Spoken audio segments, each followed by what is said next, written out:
There's a power out there so fundamental, it could literally redraw the map of your own neighborhood. It's so controversial, it can pit your front door against what some people call progress. Today, we are diving deep into the wild world of eminent domain. I know what you're thinking. That sounds kind of crazy, right? But believe it or not, this is a question a Supreme Court justice actually asked.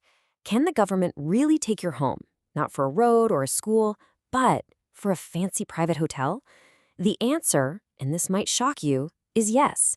But how we got to that yes gets to the very heart of what it means to own property in America. And to really get how we got here, we need to go to a small, working-class neighborhood in Connecticut. That's where we meet Suzette Kilo and her little pink house. Her story, well, it became the flashpoint for a huge nationwide debate about our rights. See, Suzette wasn't up against a new highway or a public park. No, she was facing a powerful team-up, her own city government and the pharmaceutical giant Pfizer. Their plan? To bulldoze her home and all her neighbors' homes to make room for a private development with offices and upscale housing. It was the classic David versus Goliath story, a fight for the right to just stay put. So where in the world does a government get the authority to even try something like this? Well, the answer is actually baked right into the U.S. Constitution itself. Think of it this way. Your property rights are strong, but they're not absolute. Eminent domain is kind of like the government's trump card. It's a power that lets it take private land for public use, all based on this idea that the needs of the whole community can sometimes outweigh the rights of one person. And yeah, right here in the United States, this power is written down in the Fifth Amendment.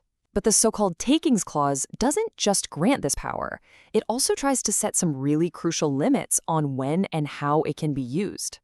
Okay, so what's to stop the government from just going wild and taking whatever it wants? Well, the Constitution set up two critical guardrails. First, the taking has to be for public use. And second, you have to get just compensation. But as you're about to see, the real fight is all about what those two simple phrases actually mean. For the longest time, public use meant pretty much what you think it means. But then, in the middle of the 20th century, a single court case came along and twisted that definition with huge consequences for pretty much every property owner in the country. Just look at this timeline. For over 150 years, the original idea of public use was the law of the land. But in 1954, a case called Berman v. Parker changed everything. It redefined public use to mean public purpose. Now, that might sound like just a small change in wording, but it was a seismic shift. It basically opened the floodgates for a much broader and way more controversial use of eminent domain. This chart really nails the difference. Public use was concrete, right? Roads, schools, stuff the public could actually physically use. Public purpose, on the other hand, is a lot fuzzier. It can mean anything from creating jobs to boosting the tax base, even if it meant taking property from a small homeowner and handing it over to a massive private developer. So, with this new kind of vague public purpose standard, cities needed an excuse to start seizing property. And boy, did they find one. The magic word they used was blight. By just declaring a neighborhood blighted, they could argue that bulldozing it for developers served a, quote, public purpose. And what's truly shocking is just how flimsy the definitions of blight could be. I mean, look at this. Perfectly good homes were condemned because they only had one bathroom or didn't have a garage. These weren't slums. They were just normal, working-class neighborhoods that happened to be in the way of some very powerful interests. Which brings us right back to Suzette Kilo. Her neighborhood wasn't blighted, not by any stretch. But that didn't matter. The city just argued that developing it would create jobs and tax revenue, a public purpose, and that was enough to justify taking her home. Her fight went all the way to the Supreme Court, and in a stunning, razor-thin 5-4 decision, the Supreme Court sided with the city. The ruling made it official. Taking private property for private economic development could be considered a public use. It was a devastating blow to property rights and a huge win for developers and local governments. In a blistering dissent, Justice Sandra Day O'Connor wrote this chilling warning. She argued that the majority's decision had pretty much erased the words public use from the Constitution, putting every single home in America at risk.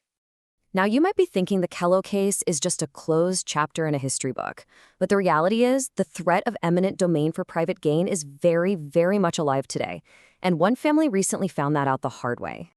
So let's meet Joan and Mark Hendel. After years of dreaming and saving up, they finally found the perfect spot to build their retirement home, a beautiful piece of land right on the Cape Cod Canal.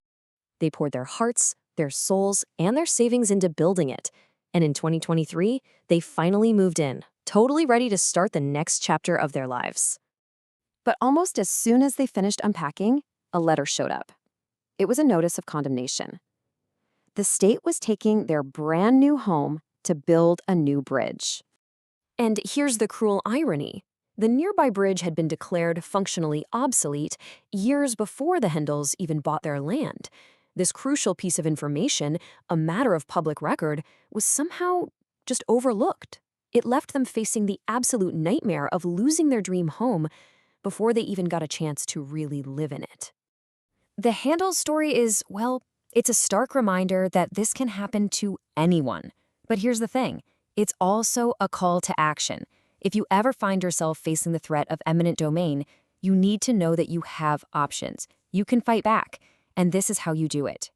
First things first, you need a good local attorney who really knows the ins and outs of your state's eminent domain laws. Second, you can reach out to a nonprofit advocate, like the Institute for Justice. That's the same group that represented Suzette Kilo. They offer free legal help.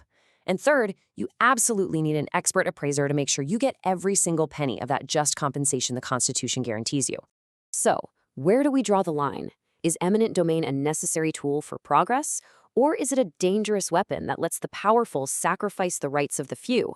The debate is far from over, and as long as it continues, every single front door in America remains a potential battleground.